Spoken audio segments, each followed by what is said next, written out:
নমস্কার সবাইকে, welcome to my blog.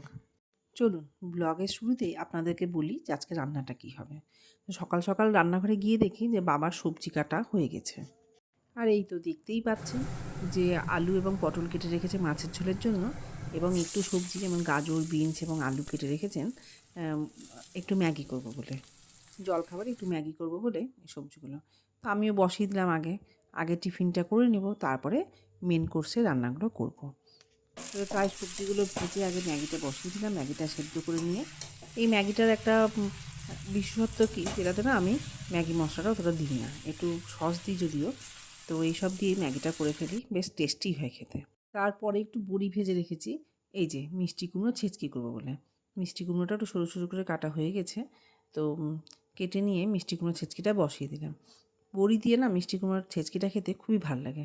হ্যাঁ, এর মধ্যে একটু বাদাম ভাজা দিলে, চিনেবাদাম ভাজা দিলেও কিন্তু দারুণ লাগে। চিনেবাদাম ভাজাটা দিইনি, আসলে আমার শ্বশুরমশাইয়ের হার্টের প্রবলেম আছে, তো বাদাম ভাজা খাওয়াটা একটু কন্ট্রোল করতেই বলেছে ডাক্তার। তো তাই জন্য আর চিনেবাদাম ভাজাটা দেওয়া হয়নি।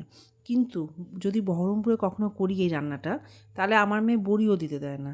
হ্যাঁ, আর বড়ি ছাড়া না এটা খেতে অতটা ভালো লাগে না, বড়ি দিয়ে খেতে খুবই ভালো লাগে। তো এখানে মালদাতে আসলেই একটা সুবিধে বেশ হয় যে সবাই খায় বলে বড়ি দিয়েই করা হয়। তারপরে যে মা পাবদা মাছগুলো ধুয়ে রেখেছে, এবার পাবদা মাছগুলোকে নুন হলুদ মাখিয়ে আমি একটু ম্যারিনেট করে রেখে তারপরে সেগুলোকে ভাজতে দিয়ে দিলাম। কিছুই করবো না, পাবদা মাছের পাতলা করে একটু ঝোল করবো। আলু পটল দিয়ে পাবদা মাছের এই ঝোলটা করবো। তো এতে না একটু আজকে ভেবেছি যে একটু রাঁধুনি ফোড়ন দেবো। রাঁধুনি, একটু কালো জিরে এবং কাঁচা লঙ্কা, এইটা দিয়ে ফোড়ন দিয়ে তারপর আলু পটলগুলো ভেজে এবং মাছ ভাজাগুলো দিয়ে জাস্ট জল দিয়ে ফুটিয়ে, এই যে আলু পটলগুলো দিয়ে জল দিয়ে জাস্ট ফুটিয়ে মাছগুলো ছেড়ে দিয়ে একদম পাতলা ঝোল। এটা গরমকালে না সত্যিকারের শরীরটাকে ঠান্ডা রাখে। আর এই যে রূপসাকে স্নানে যেতে বলেছি, দেখুন কি করছে, প্যান ঘুরিয়ে ঘুরিয়ে। ওকে স্নানে ঢুকিয়ে দিয়ে আমি আবার বেরিয়েছিলাম, একটু এটিএমে গিয়েছিলাম। আসলে বহরমপুরে ফিরে যাবো, তো তাই বাবাকে একটু টাকা তুলে দিলাম। হ্যাঁ, সারাদিন বসে বসে কী কাজ, এই যে সারাদিন শুয়ে শুয়ে শুয়ে শুয়ে হচ্ছে টিভি দেখা কাজ। এই যে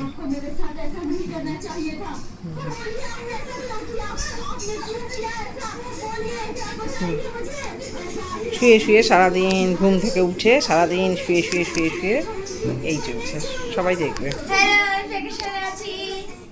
স্নান করে উঠে শুয়ে শুয়ে টিভি দেখা ছাড়া আর কোনো কাজ নাই। আজকে বহরমপুর ফিরে যাবো বলে সমস্ত ব্যাগপত্র সব রেডি করে নিয়েছি। দুপুরবেলা খেয়ে উঠে একটু বিশ্রাম নিয়ে রেডি হয়ে এবার রওনা দিচ্ছি বহরমপুর যাব বলে স্টেশনের জন্য। বাইরে বেরিয়ে দেখি এত রোদ, 4:30টার সময় এত রোদ আর তীব্র গরম বাইরে, মানে পুরো অবাক হয়ে গেছি এত রোদ দেখে। যাই হোক, আমি আর রূপসাটা টোটো নিয়ে রওনা দিয়ে দিলাম স্টেশনের জন্য। এরপরে স্টেশনে এসে পৌঁছে গেছি। মালদা স্টেশনটা এখন খুবই সুন্দর করে সাজিয়েছে, খুব সুন্দর লাগে, সবই ঠিক আছে, কিন্তু ওই এক্সট্রা করে সাজানোর জন্য কিন্তু যাত্রীদের কোনো আলাদা করে কোনো সুবিধে হয়নি, বরং যেটুকু হয়েছে অসুবিধাই হয়েছে, সেটা হচ্ছে অনেক গাছ কেটে দিয়েছে।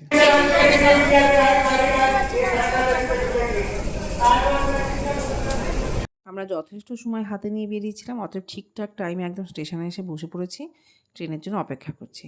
এই তো ট্রেনও চলে এসেছে এবং আমরা যথারীতি ট্রেনে উঠে বসে পড়েছি।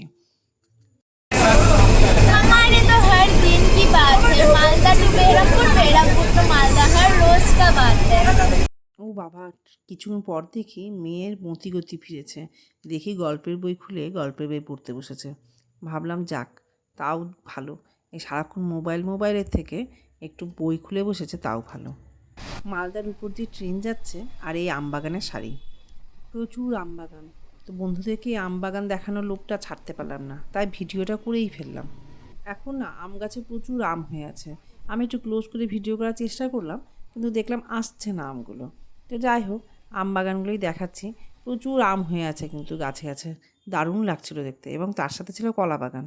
এই আম বাগান আর কলা বাগান দেখতে দেখতে চলে আসলাম ফারাক্কা ব্যারেজের উপর। ফারাক্কা ব্যারেজটা না এত ভালো লাগে, যখন ফারাক্কা ব্যারেজের উপর দিয়ে যায় তখন গঙ্গা দেখতে এত ভালো লাগে।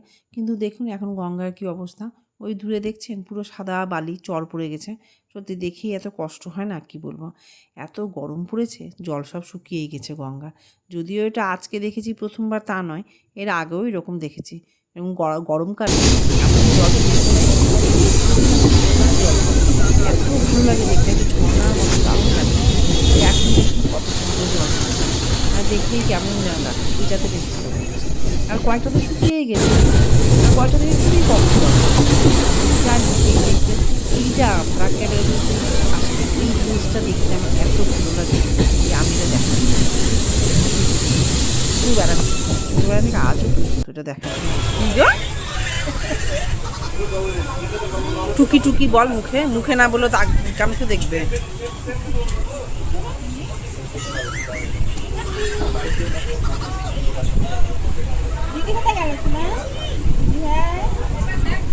পছন্দ করছে না তোকে দিয়ে একটু হাসো।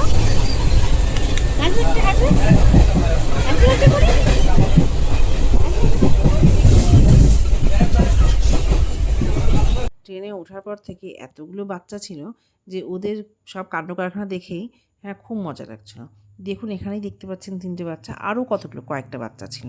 তো এদের সমস্ত কাণ্ড কারখানা দেখতে দেখতে আমাদের রাস্তাটা কেটে গেল। জার্নিটাকে না জার্নি মনে হলো না, এত ভালো লাগলো। এই তো দেখতে দেখতে মণিগ্রাম চলে আসলাম। মণিগ্রামের এখানে কারখানার এই আলোগুলো দেখতে না খুব ভালো লাগে। যখন ফেরার সময় মণিগ্রাম আসে এবং মালদা যাওয়ার সময় যখন ফারাক্কা আসে তখন ফারাক্কার ওই আলোগুলো দেখতেও খুব ভালো লাগে। আর এই যে এখানে নাচন চলছে কেন বলুন তো, এই যে জানলার সামনে দাঁড়িয়েছে এভাবে ফ্রকটা উঠছে, সেই আনন্দে ও এত নাচ করছে। কি বলবো, ওকে বলছি বস না, দাঁড়িয়ে দাঁড়িয়ে এভাবে ফ্রক উড়াচ্ছে জানলার সামনে। যাই হোক শেষমেশ সেই সব ওর নাচন কুদন এইসব দেখতে দেখতেই চলে আসলাম আমরা খাগড়াঘাট স্টেশনে পৌঁছে গেলাম।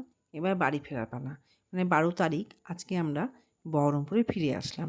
হয়তো ব্লগটা আমি 12 তারিখেই দিতে পারবো না, কারণ প্রচণ্ড ব্যস্ততার মধ্যে থাকবো আমি জানি। হয়তো এই ব্লগটা আমার দিতে দিতে 15-16 তারিখ হয়ে যাবে, তার জন্য ক্ষমা প্রার্থী।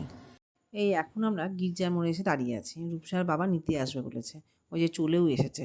আমি বলেছিলাম যে একটা টোটো নিয়ে চলে যাব, কিন্তু ওই যে এতদিন পর মেয়েকে দেখতে পাবে তাই জন্য চলে এসেছে বাবা নিতে। তো ওর বাবা আসা মাত্র আমরা ওর বাবার স্কুটিতে করে চলে আসলাম বাড়ি। আর বাড়িতে এসে দেখছি কি অবস্থা, ঢুকতে পর্যন্ত পারছি না এমন অবস্থা, চারিদিকে ভাঙাচোরা তো ভাঙাচোরা, এমনকি রাস্তাটা প্যাসেজটাতে সব জিনিসপত্র রাখা, এখানে বেসিন রাখা, মানে কি অবস্থা বাড়ির মধ্যে ঢুকেই। জাস্ট বাড়িতে ঢুকলাম আর বাড়ির কিতিবিচ্ছিরি হ্যাঁ অবস্থা। বাড়ি সত্যি তাই কিতিবিচ্ছিরি অবস্থা, যা বলছে রূপসা ঠিকই তাই, খুবই খারাপ অবস্থা। প্যাসেজ দিয়ে দুজন একসাথে যেতেও পারবে না, না যাওয়া যাবে না তো, সম্ভাবনাই নেই। প্যাসেজে সব জিনিসপত্র রাখা আছে নিশ্চয়ই, আপনারা বুঝতেই পারছেন। সামনের দিকে করে রাখতে পারতে। পুরো বাড়ি চেঞ্জ করে হয়ে যাবে, এটা ভাব।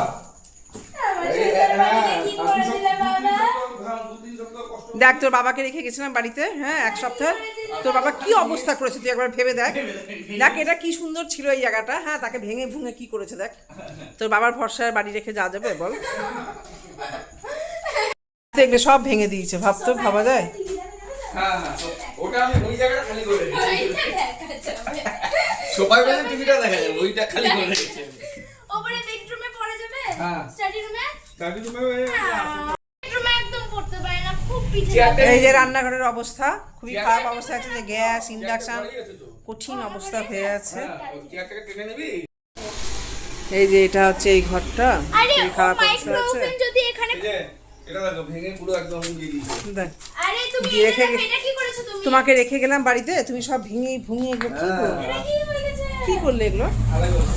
না ঢালাইতে তো চেপটে চেপটে জানতামই যে এরকম হবে অবস্থা, তো বাড়িতে ঢুকে বুঝতেই পারলাম যে কদিন খুব কষ্ট করে থাকতে হবে। তবে আজ আসি বন্ধুরা, আমার ব্লগটা এই পর্যন্তই ছিল, বাই।